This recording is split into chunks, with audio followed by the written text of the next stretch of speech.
Rabbi Brian is not here this morning, but he does have a message for us, and I will play that one moment as soon as my clock stops chiming. Right now.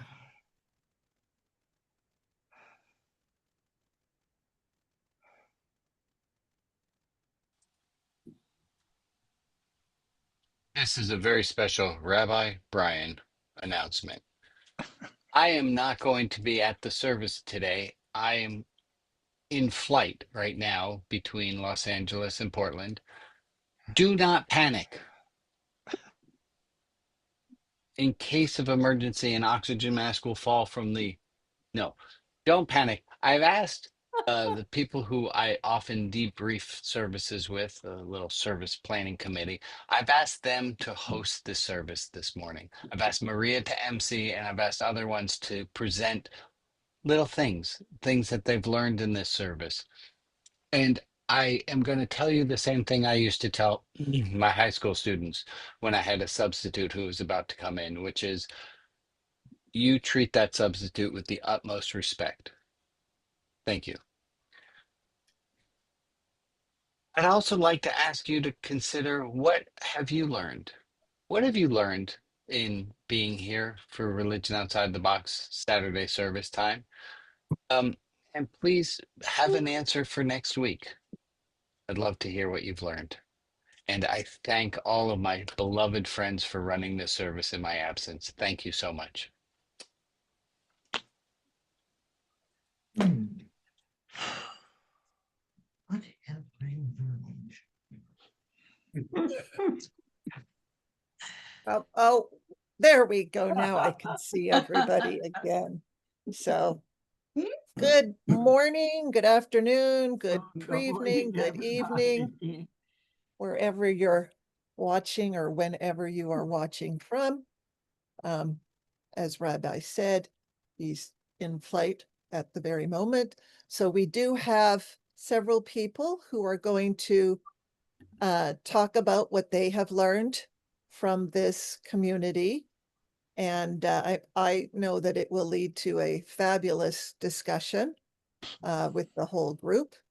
And so we are starting with Meg this morning, and she's going to be talking about the 5 to 6 spiritualigious qualities. So thank you, take it Maria. away, Meg. Thank you. I want to start with telling you why these were important to me. I've been a Unitarian Universalist for years. I probably was born that way, but back then I didn't know anything about it. And have always kind of wondered, what keeps me from running amok, so to speak. And when I joined ROTB, one of the first things I learned about was the attributes of a spiritual religious life. And I decided, well, they rang a bell.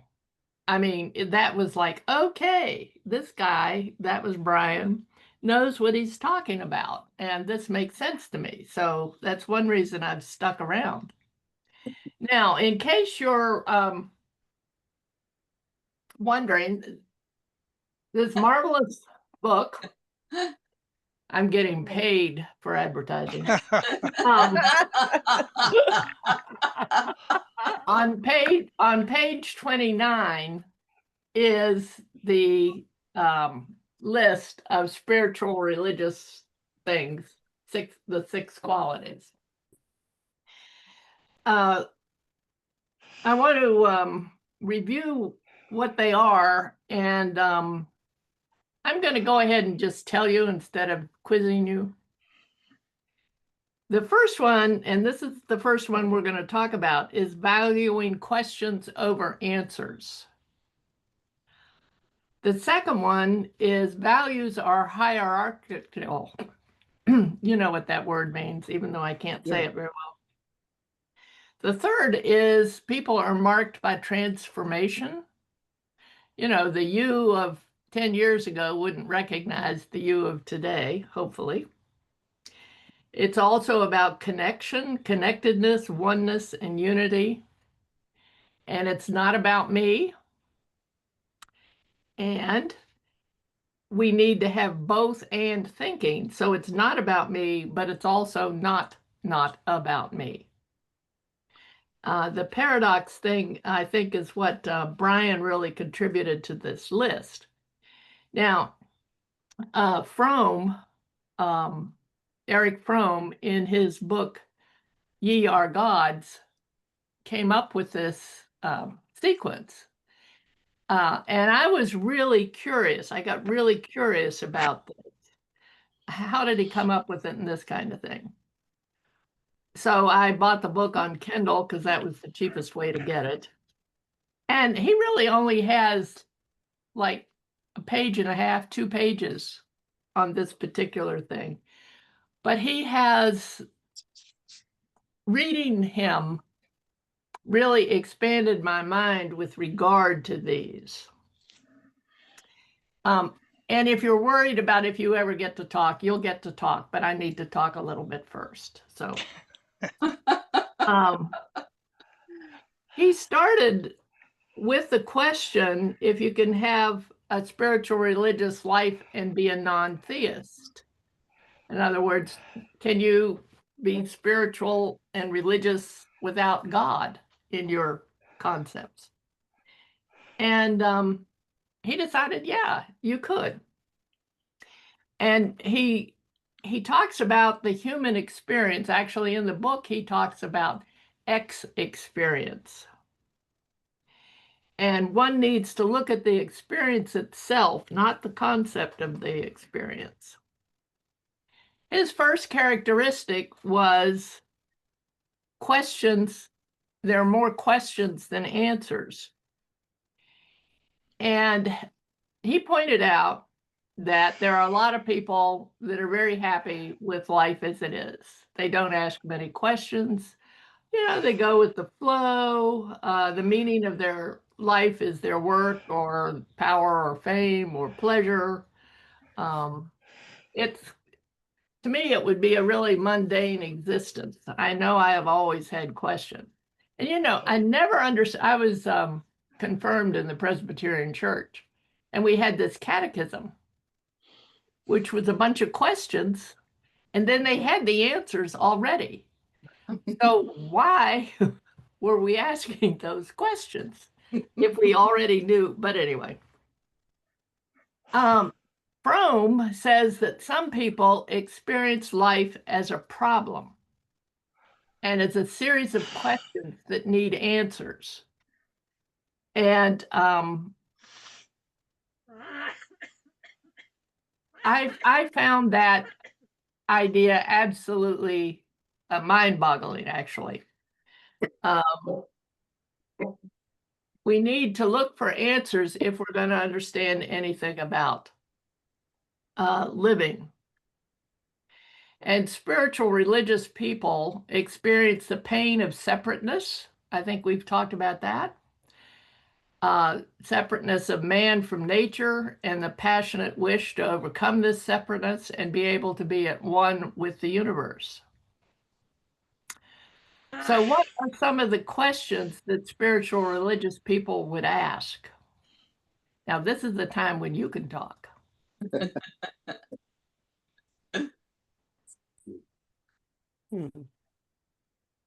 Who's God? That's a good question. What's God? What are we? What's our purpose? I think one of the very first questions we have to ask ourselves, do I accept this as the only life that I'm ever going to live or not? And that will determine who you are. And it seems to me that the majority of people think this is the only life that in this Western part of the world, because we've been programmed to believe that this is the only life we have. And that's a result of the Council of Nicaea back in when there were 300 Yeah, ADs. And it constitutes most of how people think about that. I, on the other hand, know in my heart that that's not true, that we live thousands of lives. And each lifetime that we live it to move along on the journey back to where we came from, which is, what we call God. God has a million names, but divine energy. And until we get that fact and feeling in our system, we will just continue to be who we are, which is okay. After all, divine energy has an eternity to wait for you. So, That's yeah, fascinating, Jack. thank you. I can't trying to figure out how to phrase this. I see Christians as being determined that they have another life. A regular evangelical Christians. Some Christians, let me put it that way. Some Christians I see as knowing that they have another life, or at least place to be, the heaven and hell group. So I would ask a question about your first statement that most people think we only have one. But I love the fact that you think we have bunches. I Yeah, don't think like see, for me, it's not a question of thinking about it. It's in my heart, which I try to speak from, has always told me the truth once I listen to it. And the trouble, my trouble with having, if I come from evangelical, born again childhood background, and the trouble is, instead of just enjoying and appreciating this life and being that this present makes a difference, it's always looking forward to, that heaven. When you get to heaven, you get all these mansions, bigger house. Streets of gold. Yeah, instead of this life is the one that's important. Ron, somebody else had their hand up. But Ray did too. Ray. Okay. Oh, let's go, Ron, and then Ray. And then Carol too. All right. I'll try to keep track. Okay, for me, what I understand today that I didn't understand when I was younger is that I can hear the divine, the voice of the divine, the still small voice, if I stop to listen to it. And I was raised in a holiness background, the most conservative of the Quakers. And my father's only view of God was that God was very, very angry, and especially at me. But I feel today that I don't know what comes in the next life. I know what I'd like, and I'd like to have many tries to learn as much as I can. So I have to live this life like I want, like I believe that the divine intended. Oh, Does it hurt? no, this hurts. Ray? Well, I've gotten to the point where I'm more spiritual than religious. I have some religious understanding and some beliefs, but I just try to live my life in a way that where I would want other people to treat me, and in a way that really does no harm. I've had to grow a lot over the years. As a lot of you know, I had a rough childhood, and so I've grown and changed. Life for me has been overcoming challenges. And so I think I've got to that point where I'm okay. At this point, my biggest challenges are where they're trying to figure out whether it's going to be a ribeye or a New York strip. That's where I'm at. I love it, Ray. I love it. I'll Are- take the are you- ribeye. Are you willing to talk about how you see the difference between religion and spiritual? Because that's something that I have trouble with.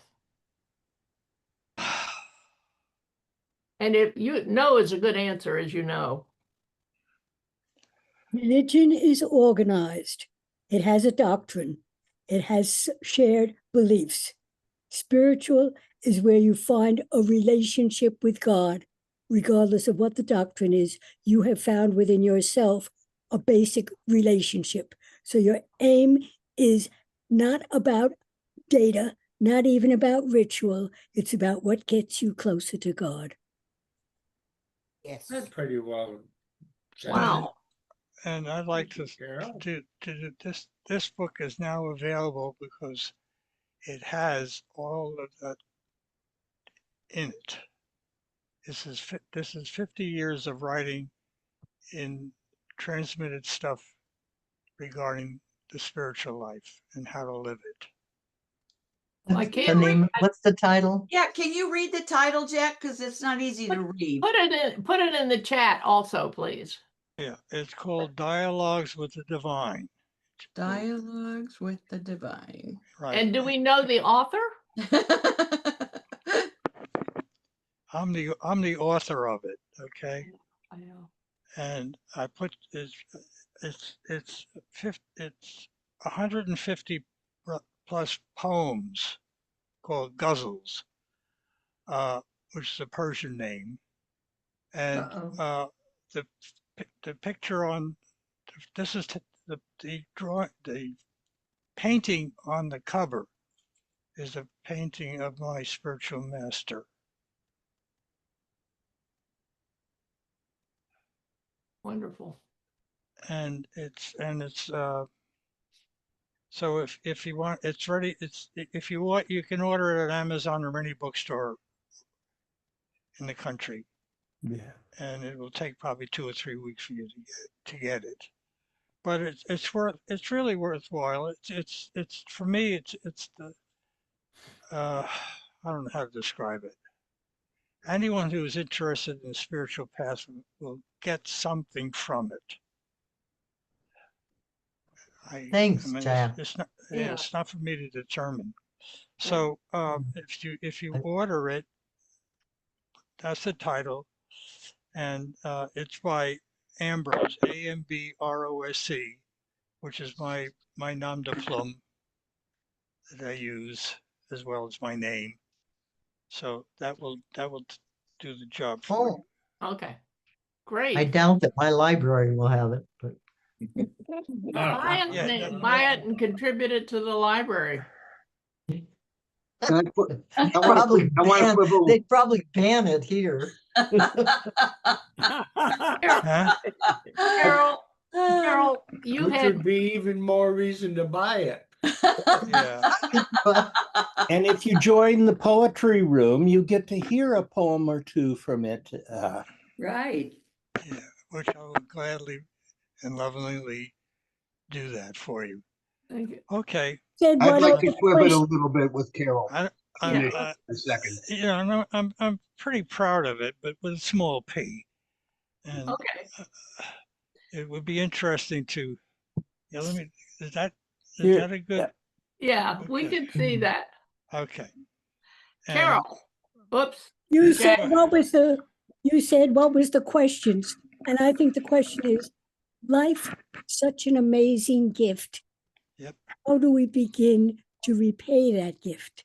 How do we best use it?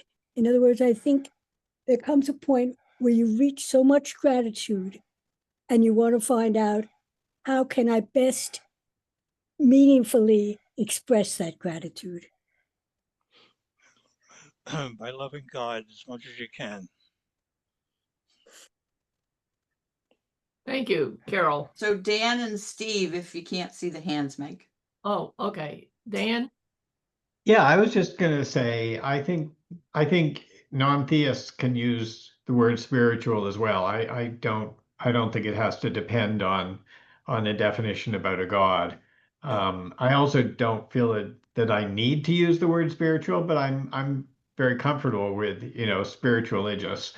So yeah, that's all. Okay. Steve? Yeah, I just wanted to quibble a little bit with Carol's definitions there. I make a distinction between religion with a small r and religion with a capital R. And religion with a small r is spirituality, it's all the other things. Religion with a capital R are denominations, churches, beliefs, structures, and all of that. One of my teachers suggested there were three basic questions. Where did I come from? Where am I going? And what the heck am I supposed to do in between? Who am I? And to me, those are the basic religious questions, and they're answered by capital R religions, small r religions. Spirituality wrestles with it as much as religion does. It's just that spirituality doesn't necessarily come with dogmas and rituals and holidays. But we're all wrestling with those same questions. Did you come up with any answers? I'm working on it. As our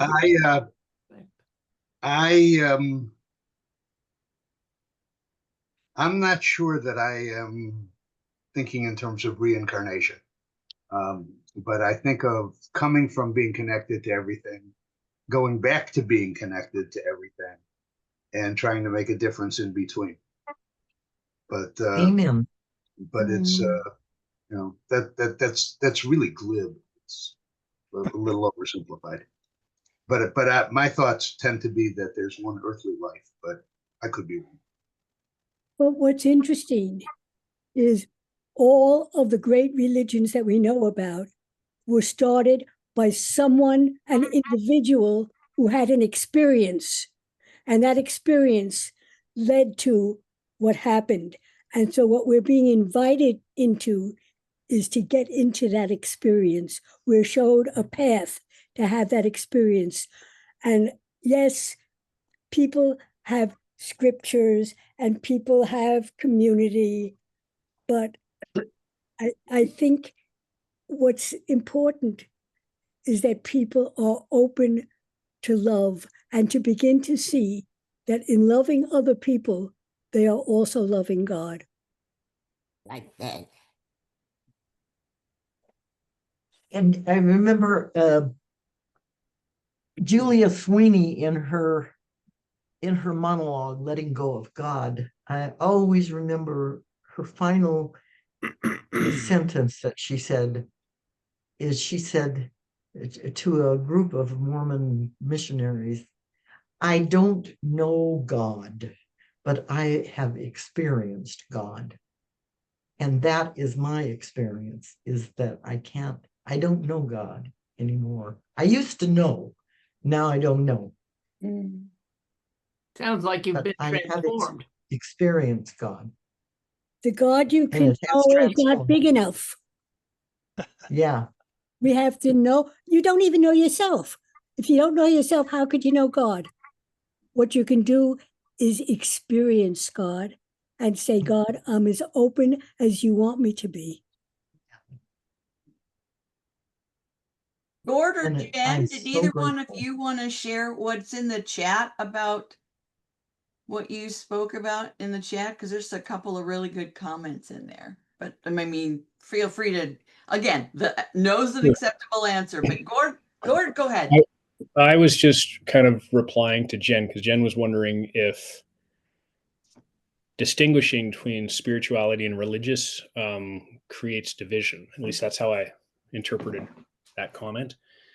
And I think I've found spirituality is something, it's a door that we can all walk through. And then when I hear religious, I feel like you've got to follow a certain set of rules and it excludes folks. I often feel excluded from that sense. So that's just my personal interpretation. That's been my experience too. Jen, did he interpret your comment accurately? Yes. Yeah. And I didn't want there to feel like there was any judgment to the experience that we're having of trying to find our definitions and things at all. I thought it was just interesting that we as humans just have a need to have a definition sort of, and then, have it be different than something else. So it was just a very kind of like curious question of like, why, I guess. So, and I think that all the things that I'm hearing are really beautiful, and it reminds me that it's such a unique experience of God, that it's so individual and things. And yeah, I just know that there's a lot of that division sort of in our society right now, and I'm just always trying to figure out like how to how to be inclusive in the face of the separateness that we feel in all these like different arenas. And you can't fight hate with hate kind of thing, and that's not what I'm suggesting we're doing at all. So I don't know what that magic, fairy dust is that kind of allows us to I don't even know what the goal is really, but it was just something that came up. I appreciate that because I've never thought of that as being divisional, and that'll give me something more to think about. Yeah, I mean, the fact that spirituality doesn't include, like, it feels very counterintuitive, for sure. And if we're opposing it to religion, is there something that we're trying to separate ourselves from, And there's lots to separate ourselves from if you're talking about organized religion. So it's like, it all makes sense, You can look at one can look at religion as an ear of corn, okay, to use a metaphor or analogy, whatever. And for me, in my experience over life, is that religion has lost the kernel of truth that it pretends to give out to the populace. And that needs to be reinstilled within religion to make it a better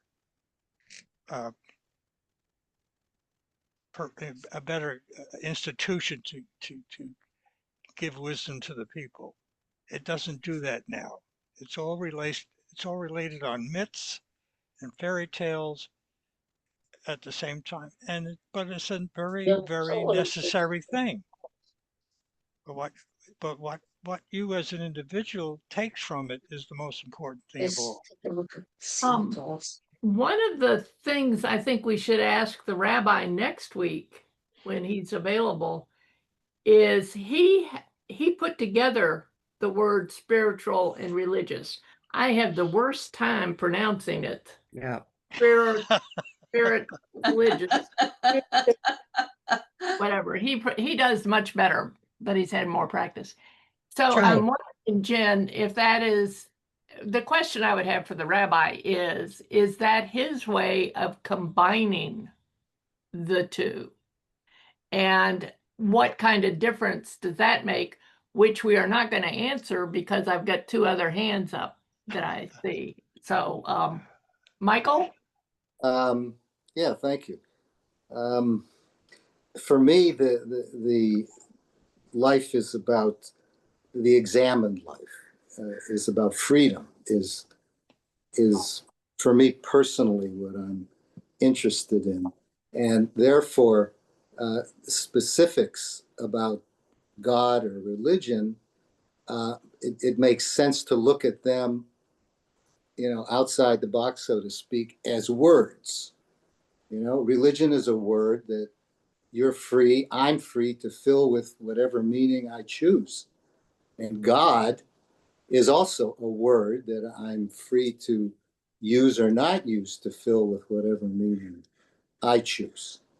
And so I lean more towards, as Jack was saying, resolving, is it an infinite situation or finite? I definitely lean more into the finite reality as the ultimate challenge. That's where I'm at now.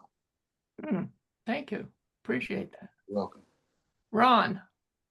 Well, I guess if the divine is supposed to be something omnipotent, omnipresent, omniscient, the only way we can get any sort of a handle on that is through metaphor. And the metaphors that we might choose or are chosen for us come out of our life experiences. So I believe that no person's experience of the divine is going to be the same as mine. And so we're all fellow travelers. One of the problems is that as a person who is inclined towards thinking about theology and systematic theology, which was a minor of mine, it's very easy to turn that into a creed.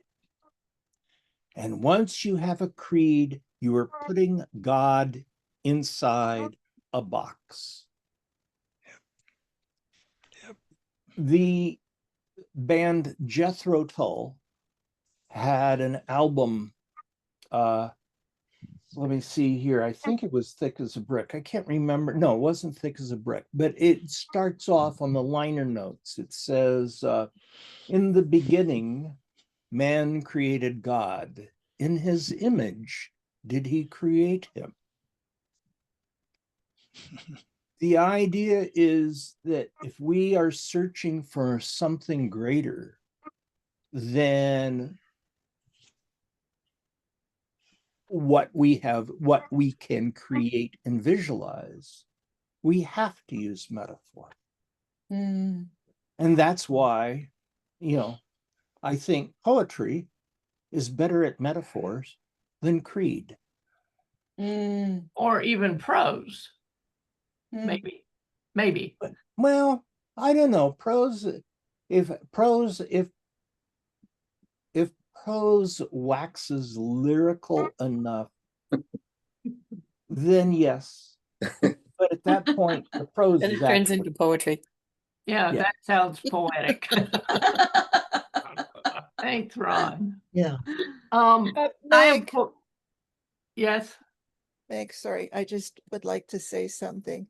I just want to remind people that to use I statements, yes, that we are speaking of our own experience and not speaking for others' experience and what they might be searching for. Good point. Good point. Amen. I have, of course, 20 other things to talk about, but I want Joe to talk about more the heart of this. I mean, what I've talked about is mainly up in our heads a lot. Although some of it, Carol's disagreeing with me, I can see that. Not that Carol and I ever disagreed. I don't think we've been talking about the head. We think we've been talking about what our own experience is in distinguishing between religion and spirituality, and how we have been disappointed with other people's creeds. That's not the head, it's the heart. And there needs to be a blend of that. What? It needs to be a blend of that. Well, you can't cross the street if you don't use your head. Right. Well, we're going to go to more heart. whether we've been in our head or our heart or halfway in between. Jo is going to talk about her experience with grief. So take it away, Jo. Thank you. Hey, this has been a great discussion so far. Thank you all for being who you are, and thanks for being here this morning. You've provided a lovely segue for where I kind of want to go. Because when Meg said she wanted to talk about these 5, what does a spiritual life look like? For me, the last 2 years, and for those who don't know, because I have been sort of in and out for the last 2 years, and there's a really good reason for that. My husband got cancer February the 9th of 2024. Then I got cancer May of the same year, 2024. So my spiritual life got a hell of a test, is what I'm about to say to you. And so, you know, for me, whatever qualities or characteristics you want to say help you through life, divine energy, relationship versus dogma, doctrine. When Ken got diagnosed with cancer on February the 9th, let me tell you, people, I needed something to be real. I needed something I could hold on to. And Brian does a lot of acrostic acronym kind of sharing too. And one of the things that he shared is called DABDA, which is just another version of Elizabeth Kubler-Ross's stages of grief. And so I just want to mention that in context because it's how I connected a life of some really challenging, hellacious things to the 5 spiritual qualities of a spiritual life. So grief automatically includes denial and anger and bargaining. Why is this happening? How can I fix it? When can I change it? When will it go away? Depression, and hopefully eventually someday to acceptance. Now, how did I use that and the spiritual qualities of life to survive? It was the spiritual qualities of life that helped me to survive. Did I have more questions than answers? Yes, I sure did. Why Ken? Why now? Why me? Why this? And that was part of my foundation, I guess, for how to work through challenge. I had a lot of freedom to ask any question I wanted of the divine energy. And that freed me to be mad. It freed me to ask questions that some of my people that I had in my life that are kind of more boxed wouldn't either allow me to ask or certainly didn't want to dialogue with me and ask. So the fact that the spiritual, one of his elements is questions versus are bigger than answers. I'm still there. It's been 2 years since the diagnosis. It will be an official year, October 27th of his death. So with his death coming as the anniversary, it's kind of brought back a lot of how did I get through the last 2 years and how am I still sitting in a chair and how am I still breathing? And I want to refer back to what Meg started with in that these hierarchy things of value and transformation, looking for an infinite energy relational source. It's about me. It's about my kids. It's about other widows. It's about the purpose of my life after death. All of these things. If I had not had these qualities of existing in life, I can pretty much guarantee you that I wouldn't be here. And that sounds like an extreme, but I'm gonna bow to my darling Carol Ox, who I very much admire the way that she thinks. And when she lost her husband, she said, and if I may quote you, and if I get it wrong, Carol, correct me, honey. She lost her darling Michael after 62 years of marriage. And she said, for 48 hours, I wanted to commit suicide. And then she came back into herself. I'm going to guess she used a lot of these same elements of spiritual existence. And there's Carol now talking about gratitude, talking about the value of living.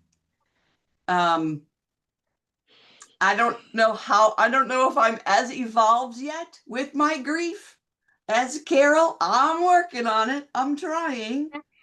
But what I can say is that the 5 spiritual elements absolutely allowed every feeling that I had, every feeling. Emotions are part of my hierarchical value of being a living being on this earth.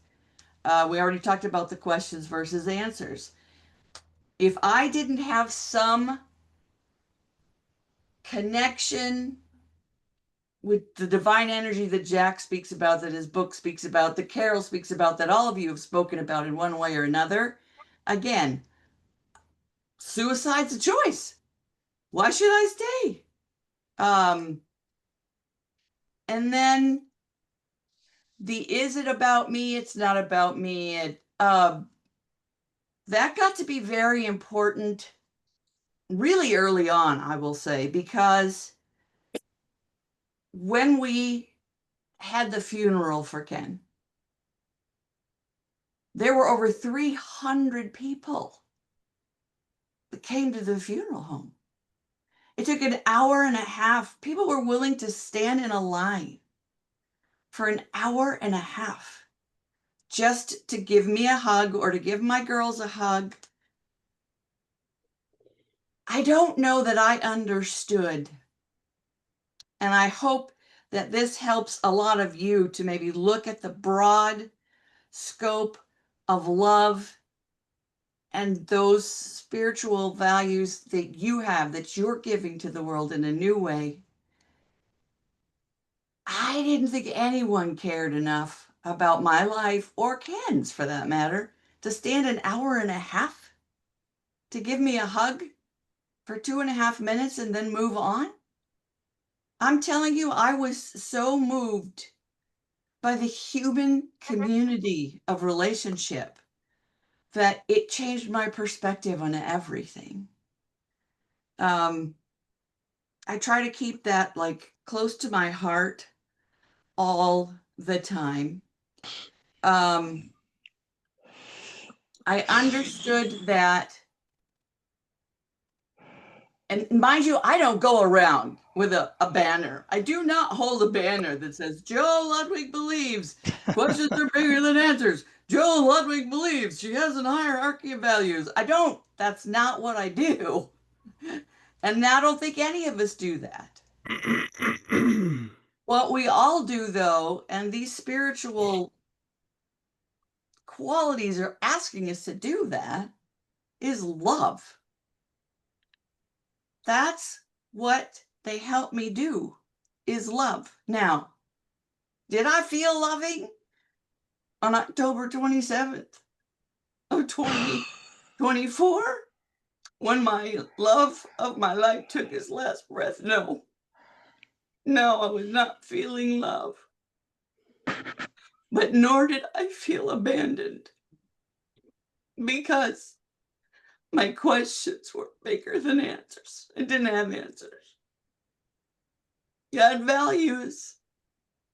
I had belief in divine energy. I had other people. That's how I'm still here today. And so, to weave into everything we've been sharing, and then we'll bounce it back to Meg a bit here. These values are important, people, because they work. They're important because life is hard. They're important because death is real. And when it happens, just like, and Carol's not the only one here that's experienced the death of a spouse. And I'm sure all of you can relate in some way to the death of someone. If I didn't have something else to hang on to, there would be no reason for me to stay. But love tells me, and these values tell me, that my life counts too. And that it's important for me to take the lessons from this very difficult, challenging time. Allow them to transform me, and then to help witness to you all, and for then you all to continue to witness to others that life is indeed an incredibly valuable gift. And that when it's over, when this existence is over, I can, without question, assure you that when there's love, it stays. Now, I don't understand the mystery of how, but I guarantee you I experience it. And if I did not have these foundational beliefs in my life, I wouldn't even know how to get to that, much less believe, much less hang on to, much less help me to survive. So, my experience, my heart story, my testimony, if you will, is that it's important to have something foundational to stand on through difficulty in life. And I notice that we have I grieve loss every day. George, do you want to comment, honey? Not really. You said everything I would have said, and I agree with you 100%. I put a note in the chat. If I had truly believed in God and the notion that my religion was trying to foist on me about heaven and hell and all of that other crap, I would have gone in the other room and killed myself as soon as my husband died, because why wouldn't I? I would be in heaven with him. That was the only thing, that I lived for. And it took me a couple weeks to figure out reasons to stay living, which, as I said in the chat, is a very good argument against gun ownership. You pull the trigger, you can't change your mind. But when my husband died, I was very ready to end my life. But, after a while, I figured out that there were reasons to stay alive, and I still experience that every day. Grief never ends. But I found other ways to, for instance, I dream about my husband, Brian, every night. If the dream isn't about him, he's at least in there somewhere. It used to trouble me a lot. I'd wake up bawling in the middle of the night. Eventually, I came to understand that that's the only quality time we have together anymore. And I can actually prolong a dream about him that I'm enjoying, because it's very real to me. I still, throw the covers over him at night in bed. It's bizarre, but it's true. Oh, that's precious. That's just precious. I want to tell you about a later book by Elizabeth Kubler-Ross. Okay. It's Can called- you center it a little, or okay, Too on close. life? Too close. Yeah, pull it out. After death. On life after death. On life Yes. after death. She had a number of experiences and a near-death experience. And she has really said, you know, the book I wrote was true up to that point, but I've now lived to this point. Thank you, Carol, for that. That sounds like a great. And Elizabeth Kubler-Ross wrote that? Yes. What is the title again? On Life After Death. Okay. I am going to say that this is an excellent time to Say the prayers. talk about love with the prayer list. And I'll follow that just a minute of silence, and then I have some announcements to make. These are the individuals to whom we are sending light and love: Alex and John, Gwen, Reed, Bill, and Karen, Rita S., Sheridan H., Aru Lane Hill, Ebony, Beth Carney, Connie B. in spirit, Heidi, Cullen and family, and Jessica, Daniel, Bodie, Irma P. and family, Sally and Bob B., Trish F., the Chan family, Saul R. and Barbara R., and Bernadette Applebaum and Leo Applebaum. If there is another individual in our community to whom we can offer light and love, please put their name in the chat and I will add them to the list on Facebook. And for the people who aren't named, but who are in our thoughts, we send them light and love as well.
And now I have some announcements to make, and Bob is going to make the first announcement. In the words of Rabbi Brian, it's okay to not be okay. Amen. Amen.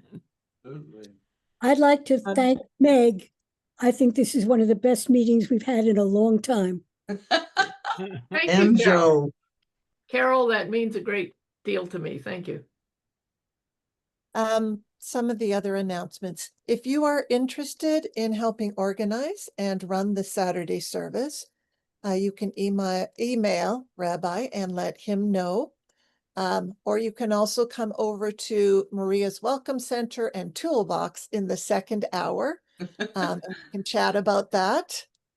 We are especially looking for people to be Facebook helpers. And we do have some different rooms in the second hour. One of them is my Welcome Center. If you're new, you can come on over and find out how things run and what the different second hour rooms are. And if you aren't new, it's a great opportunity to come over and introduce yourself to new people and start some of those connections that we have in this community. So I thank everyone for being here. I thank Meg and Joe so much for sharing. And I also thank everyone else here for their beautiful responses and their beautiful sharing as well. So it's been a fabulous community again today, as always. So Alex, I think we can stop the recording and then open up those breakout rooms. Thank you, everybody, for your hard work today. The recording has now been stopped.